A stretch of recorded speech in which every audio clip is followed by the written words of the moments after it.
இன்னைக்கு அனைவருடைய வாழ்க்கையில அவர்கள் கிறிஸ்தவர்களா இருந்தும் கிறிஸ்துவை ஏற்றுக்கொண்டும் ரட்சிக்கப்பட்டும் ஞானஸ்நானம் பெற்றும் அபிஷேகம் பெற்றும் ஏன் இன்னும் கர்த்தரால் வாக்கு பண்ணப்பட்ட ஒரு நிறைவான ஆசீர்வாதத்தை சுதந்திரிக்க முடியவில்லை?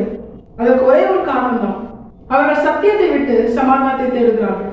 சத்தியமும் சமாதானமும் ஒன்றோடு ஒன்று தொடர்புடையது. ஏன்னா சத்தியம் ஆண்டவராகிய இயேசு கிறிஸ்துவை வெளிப்படுத்துகிறது. சமாதானம் என்பது அவரிடத்திலிருந்து அவரால் கொடுக்கப்படுகிற ஆசீர்வாதம். அவரால் தான் அவருடையதை தேவ பிள்ளைகளாகி நமக்கு தர முடியும்.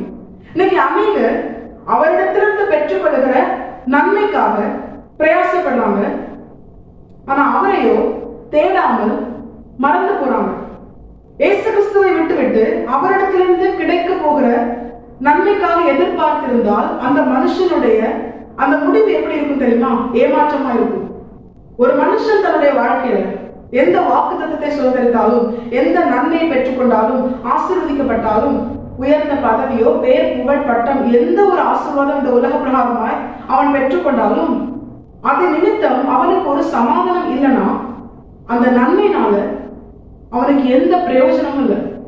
ஆனா ஒண்ணுமே இல்லைனாலும் கர்த்தர் தன்னோடு இருந்து கர்த்தரால் கொடுக்கப்பட்ட சமாதானம் தனக்கு இருக்குமே, ஆனால் அந்த மனுஷனால் கர்த்தர் கொடுத்த அந்த கொஞ்சத்திலும் அவனால் சந்தோஷமா இருக்க முடியும்.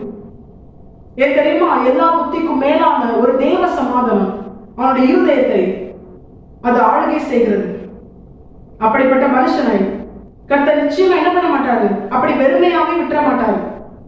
எந்த ஒரு மனுஷன் கர்த்தர் தன்னுடைய வாழ்க்கையில் வெளிப்படவும் அவருடைய சமாதானத்தை அவர் தனக்கு தரவும் தன்னுடைய வாழ்க்கையை கர்த்தருக்கென அர்ப்பணித்து கர்த்தருக்கு பிரியமாய் வாழ்கிறானோ அந்த மனுஷனுடைய வாழ்க்கையில ஒருவேளை அவனுடைய ஆரம்ப நிலை அற்பமா இருக்கலாம், குறைவுள்ளதா இருக்கலாம், இல்லாமை அப்படிப்பட்ட ஒரு நிலையில் இருக்கலாம். ஆனா அப்படியே தொடர பரலோகத்தின் தேவன் நிச்சயமா விட மாட்டார். அவர் என்ன செய்வார் தெரியுமா? ஆரம்பத்திலே அவனுடைய நிலை குறைவுள்ளதா இருந்தாலும் அவன் வாழ்க்கை ஆவிக்குரிய வாழ்க்கை வளர வளர அவனுடைய ஆவிக்குரிய வாழ்க்கை நிறைவுள்ளதாய் மாற மாற பூமிக்குரிய வாழ்க்கையிலும் அவன் நிறைவாய் ஆசீர்வதிக்கப்பட கர்த்தர் உதவி செய்வார். வானத்தின் பல கனிகளை திறந்து கர்த்தர் ஆசீர்வதிப்பார்.